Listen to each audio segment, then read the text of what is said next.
You know, personally, I think it's time we accept that we should be glad Disney bought Star Wars. Hi y'all, SnarkyJay cosplay here.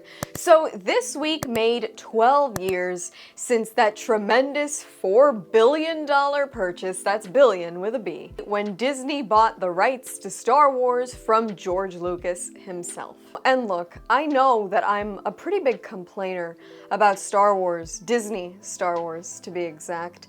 And I think I finally learned the error of my ways. And honestly, I'm grateful that the House of Mouse, Kathleen Kennedy, our Disney overlords, have taken it upon themselves to fix Star Wars as a franchise. So I wanted to take a few minutes in this video to talk about what Disney did with our favorite franchise since they bought it. To start things off, I would be remiss not to acknowledge the fact that Star Wars was an overtly misogynistic franchise from the very start.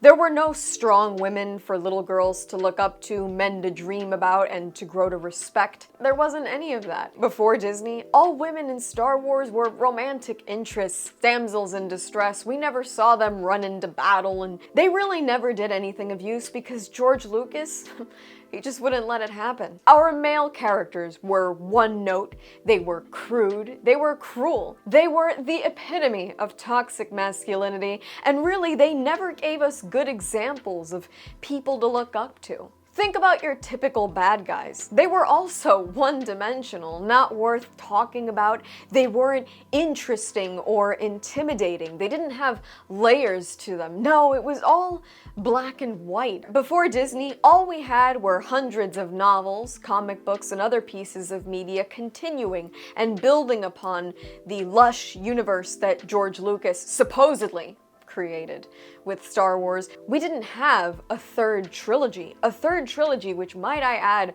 would save us from those poorly written heroes that George Lucas tried to deliver upon in the original trilogy. I mean, Han Solo? Forget him. Poe Dameron is where it's at. Luke Skywalker and Leia Organa? Absolutely not.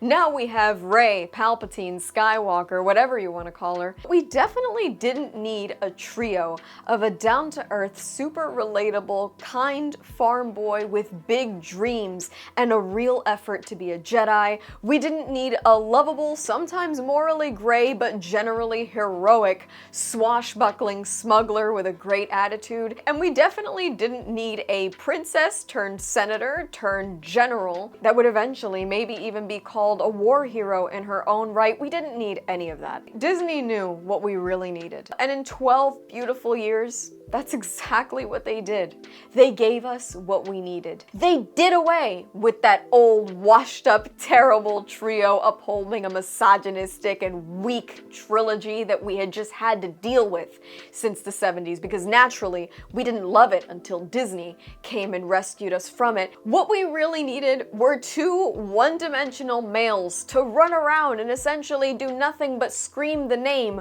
of our heroine, Rey No-Name Palpatine Skywalker, who was born amazing at absolutely everything. I mean, honestly, I hate character development and people who have to make a real effort to learn things or become good at them. So what I really wanted from a new Star Wars trilogy was just some random chick from the middle of nowhere who happens to come from an extremely important family and happens to be really good at everything, despite the fact that nobody in Star Wars really ever had been before her. And I'm so grateful that Disney gave it to us. And not only did they give us those three absolutely revolutionary characters, but they also did so while taking one film to destroy every character from the legacy. We got to watch Han Solo be stabbed by his poorly written son. We got to see Leia Organa just die slowly after floating through space like Mary Poppins. And best of all, we got to see a crotchety old hopeless Luke Skywalker just disappear into a pile of robes,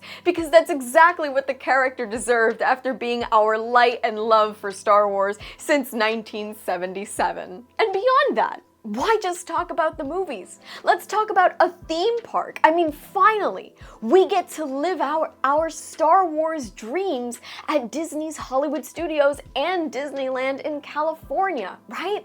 We get to live out our dreams of going to Tatooine and Hoth, and actually no, never mind, none of those places that we saw in the original trilogy are in those lands at all. Instead, they've based it entirely on a made-up planet created by them in the sequel trilogy, and most of the employees there are really not even supposed to acknowledge that the original trilogy exists. That's exactly what we wanted to do. Forget the thing that we loved for almost 50 years before Disney got their hands on it, and instead delve deeper into the bullshit that they served us. I'm sorry, the masterpiece that they served us. They also gave us so much TV content. After we had begged to see a legacy character like Boba Fett make a triumphant return, they took all his coolness, gave it to a no-name character in The Mandalorian, and made a series that was beloved by millions. And then they turned it into a nanny show where all he did was chase a little green guy and eventually got emasculated by Bo-Katan. That's exactly what I was looking forward to. And once Boba Fett finally got his show,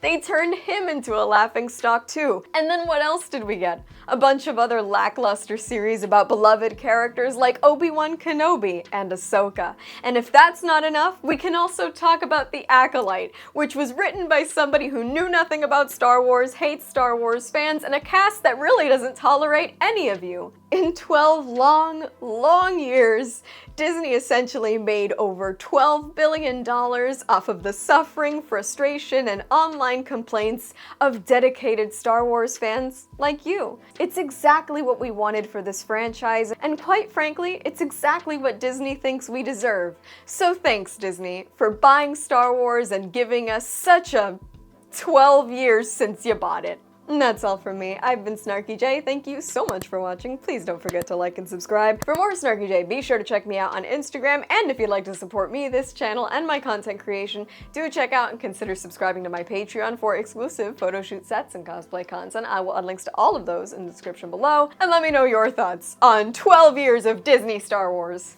in the comments below.